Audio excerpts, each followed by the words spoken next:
ఇది చంద్రబాబు నాయుడు చెప్తున్నాడు కదా 1,65,000 కోట్లు ఆయన చెప్తా ఉన్నాడు కదా, నేను కూడా 1,65,000కు ఇంకా నేను కూడా ఇంకో 10,000 ఎక్స్ట్రా యాడ్ చేసి 1,75,000 నేను చెప్పొచ్చు.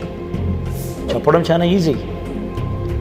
నేను ఆల్రెడీ 59 నెలల్లో చేసిన గవర్నెన్స్ ద్వారా దేవుడి దయతో ఆ క్రెడిబిలిటీ అనేది ఎస్టాబ్లిష్ అయ్యింది. కానీ అబద్ధం చెప్పడం కరెక్ట్ కాదు. చేయగలిగింది చెప్పాలి.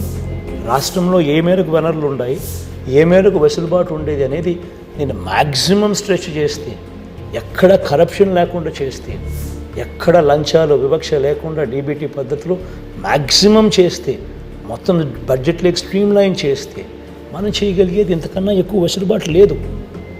అట్లాంటిది దానికి నేను 70 నాది 70 అంటే 1,65,000 అంటే దాని అర్థం ఏంది? ఆయన నేను మోసం చేయబోతున్నాను అని క్లియర్ కట్గా అనౌన్స్ చేస్తూ ఉన్నాడు. ఇంత దారుణంగా నేను మోసం చేయబోతున్నాను అని చెప్పి అనౌన్స్ చేస్తూ దాన్ని బుల్డోజ్ చేస్తూ తన అబద్ధాలు తన మోసాలతో ఈ దత్తపుత్రుడు వీళ్ళంతా బుల్డోజ్ చేస్తూ చెప్పడమే ఒక ఆశ్చర్యం. అబద్ధం అని తెలుసు, మోసం అని తెలుసు, జరగదని తెలుసు. 70,000 ఎక్కడ, 1,85,000 కోట్లు ఎక్కడ?